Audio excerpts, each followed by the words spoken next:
इसलिए मेरा कहना है कि हमारे बीजेपी के प्रवक्ता राष्ट्रीय प्रवक्ता डॉक्टर लता पात्रा जी, आप तो राष्ट्रीय प्रवक्ता हैं, आप नीम को मीठी करने करे माफी मांगो, माफी।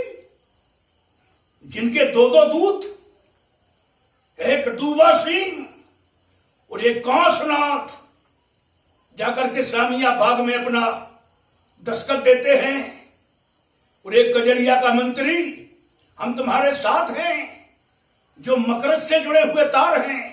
इस समुद्र की टापू का व्यवस्था है, समुद्र की टापू में इनके डीएनए में ये गुण भरे हुए। कहां आशा कर रहे हो आप? इन्होंने अपना एक विचार कर रखा है। मैं डिबेट सुनता हूं, ये साधु संत लोग, किसने तुम्हें साधु संत बना दिया? किसने महंत बना दिया?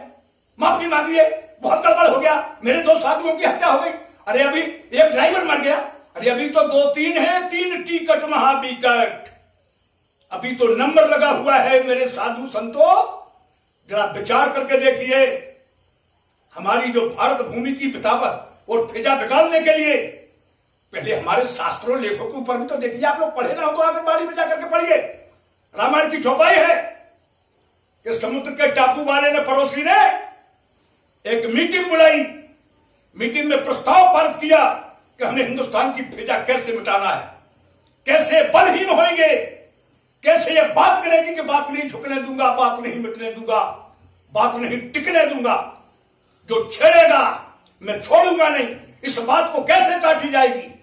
इनने एक प्रस्ताव पारित किया मकरज में, और मकरज में एक टापू का पड़ोसी बैठ करके क्या कहता है, अस कहे सब कर आज्ञा दीनी और आपन चलो गदा कर लीनी। कहां चल रहे सबको आज्ञा दे करके? बोले जय में तो होए धर्म निर्मूला, सो सब करो वेद प्रकूला, जो जहां मिले मार खे खाबहु, जो जहां जाए सो आग लगाबहु। अरे पात्रा, लता पात्रा जी, शास्त्र को पढ़िए थोड़ा। इन्होंने जब प्रतिज्ञा बात करके और फिजा बिगाड़ने के लिए कहा है, तो अभी तो शुरुआत है, अभी तो 2 साधुओं की हत्या हुई है, अभी तो और भी मारे जाएंगे। हड्डियों का ढेर का याद है जिसमें भगवान राम ने लात मार कर उड़ाया था, अभी तो और भी मरेंगे। अगर होएगी, मरेंगे नहीं, साधु संतों की हत्या नहीं होगी, नारियों की इज्जत नहीं जाएगी, यज्ञ और धर्म के कार्य ध्वंस नहीं होंगे, तो इन विनाशियों का विनाश कैसे होगा? ये विनाश की शुरुआत है। मेरे प्रधानमंत्री की बात गिर नहीं सकती है, फिजा मिट नहीं सकती है। कोरोना क्या चीज है? कोरोना तो अभी एक बार और आएगा, मैं बताऊंगा इसी माध्यम से। मेरे देशवासियों, मुझे डिबेट और प्रधानमंत्री की बात सुनकर के मैं कौन सी पदवी दे दूं मैं अपने प्रधानमंत्री को? ये तो परमहंस की गिनती में आते हैं, जिसकी माता की सुध आज तक नहीं है कि माता जी तुम्हें कोरोना है कि नहीं। उस आदमी की शक्ल देख करके मेरे कल तो आंसू आ गए। मेरा प्रधानमंत्री रो रहा है, हाथ जोड़ रहा है तुम्हारे प्राणदान के लिए, और हम इधर अपनी राजनीति चमका रहे हैं। मेरे प्रिय बंधुओं, अगर ये फिजा भारत की बिगाड़ी मोदी है को मुमकिन के रहते हुए, तो समझ जाना कि आग के हाथ से खेलना तेजाब के हाथ से नहलाना जैसा है। मैं चुनौती देता हूं, विद्रोहियों को कितना विद्रोह करोगे? अरे मेरे भारत पर जो बीती हुई है, एक तरफ अर्थ है, एक तरफ जान है। अर्थ भी देखना है हमको और जान भी देखना है कि मेरी जान माल की रक्षा हो। संसद के अंदर हमारे प्रधानमंत्री ने क्या कहा था? ग्रोथ 5 मिलियन लाना है डॉलर। कैसे 5 मिलियन डॉलर आएगी? अभी एक बीमारी हमारे प्रधानमंत्री को और लगना है। भगवान करे कि उनकी वचन पूरे हों, परिस्थिति गड़बड़ी है, कम से कम इनके कष्टों में भी तो हाथ बटाओ।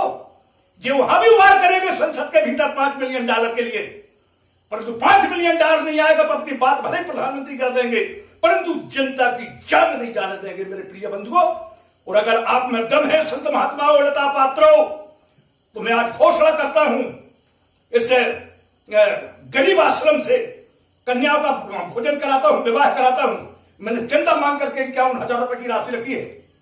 मेरे प्रधानमंत्री के मुख के ऊपर अगर मुस्की ला दो तो 21,000 रुपए इनाम दूंगा, और अगर हंसी ला दो तो 51,000 रुपए दूंगा। मैं अपना पता देता हूं, मैं अपनी बात के साथ में। परंतु मुश्किल हो 21,000 रुपया पाने की, तो जब दूसरा चुनाव जीते थे तो जुगल जोड़ी 2 उंगलियां उठा करके चल रही थी, वो मुस्की दिखाओगे अगर तो 21,000 रुपया। और अगर 51,000 रुपया पाना है तो जब अमेरिका में जाकर के ट्रंप का हाथ पकड़ करके मोदी जी ने घुमाया था और वो हंसी अगर दिखा दोगे तो 51,000 रुपया की राशि दूंगा मैं, भीख मांग करके, चाहे भले उस कन्या की शादी रुक जाए। मेरे बंधुओं, आज जो भारत के ऊपर हमारे परमहंस, कौन प्रधानमंत्री कहेगा, कोई प्रधानमंत्री कहने वाला वो कुछ समझते नहीं कि ये कौन सी चीज है। और मैं एक बात बता देता हूं, इनको हंसी आएगी जब मिलिट्री में अपना कार्यक्रम मनाने जाएंगे, तब प्रधानमंत्री को हंसी आएगी वो, परंतु जो भी कर खड़े खड़े होकर मुस्की आ जाए तो मुस्की गोल हो गई प्रधानमंत्री की, गृह मंत्री की मुस्की गोल हो गई, पात्रा जी की मुस्की गोल हो गई। अरे दुराचारियों, कम से कम अब तो राजनीति से डर जाओ। ये भारत का संकट है, महामारी की घड़ी है। एक महामारी से हमारे प्रधानमंत्री जूझ रहे हैं।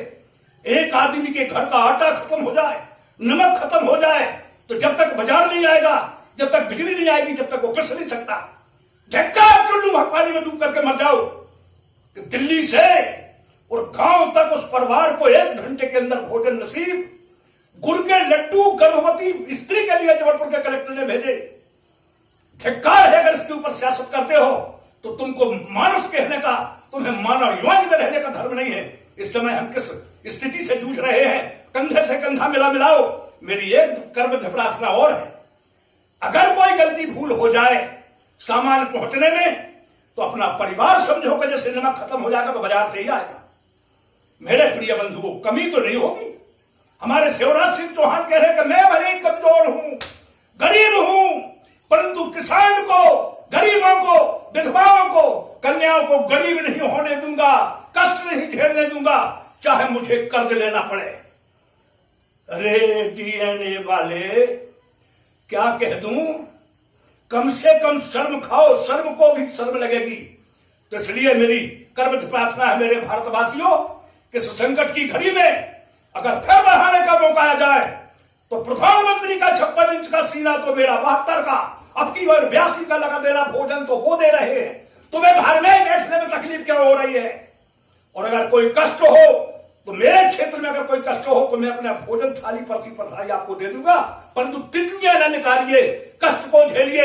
51,000 21,000 रुपए लेने के लिए या तो ट्रंप का ख्याल करिए, अमेरिका का, या फिर दूसरा चुनाव जीतने में जब जुगल जोड़ी उंगली उठा करके मुश्किल आ रही थी, ये मुस्की आप ला करके बता दो प्रधानमंत्री की, जब तक ये संकट नहीं हलेगा इसके अंदर मुस्की आ जाना चाहिए। जय श्री राम, जय भारत माता की, जय हिंदुस्तान।